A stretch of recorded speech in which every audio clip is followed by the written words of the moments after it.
जय श्री कृष्ण, जय श्री राधे। ओम भगवते वासुदेवाय नमः। आप सबको पाप मोचनी एकादशी की बहुत बहुत शुभकामनाएं। चैत्र माह के शुक्ल पक्ष में आने वाली एकादशी को पाप मोचनी एकादशी कहते हैं।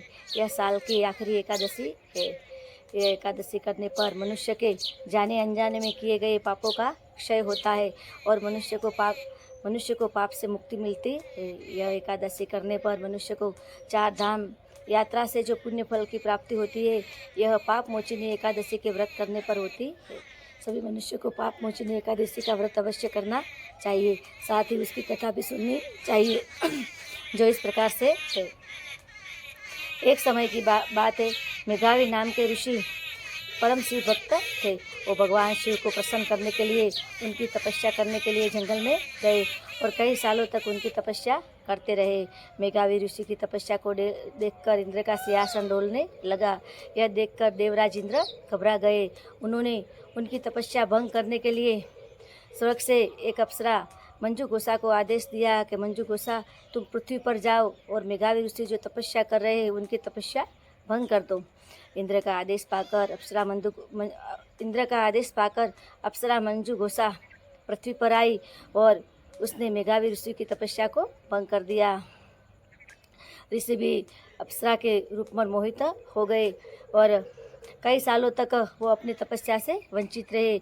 अचानक जब ऋषि को भान हुआ, तब उन्होंने देखा कि मैंने क्या कर दिया। तब उन्होंने अप्सरा को श्राप दे दिया कि तुमने मेरी तपस्या को भंग की है, मैं तुम्हें श्राप देता हूँ, तुम पिशाच योनि में चली जाओ। ऐसा श्राप पाने से अप्सरा डर गई और ऋषि के चरणों में गिर गई। मेरा कोई कसूर नहीं है, मुझे तो देवराज इंद्र ने भेजा था। ऋषि अप्सरा के ऐसे कहने पर ऋषि ने कहा कि तुम पाप मोचनी एकादशी का व्रत करोगी तो तुम्हें पिशाचिनी योनि से मुक्ति मिलेगी। ऋषि मेघावी के कहने पर अप्सरा ने पाप मोचनी एकादशी का व्रत किया और उसे पिशाच योनि से मुक्ति मिल गई। ऋषि मेघावी ने भी जाने अनजाने में पाप किए थे। उन्होंने भी पाप मोचनी एकादशी का व्रत किया और भगवान विष्णु की शरणागति प्राप्त की।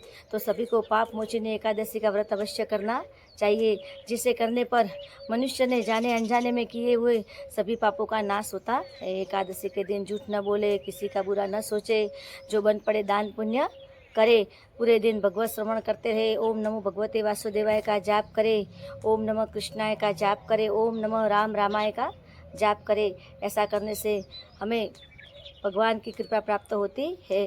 पुनः एक बार सभी को पाप मोचनी एकादशी की बहुत बहुत शुभकामनाएं। भगवान विष्णु एवं माता महालक्ष्मी की कृपा सदैव आप सब पर बनी रहे। जय श्री कृष्ण, जय श्री राधे, जय श्री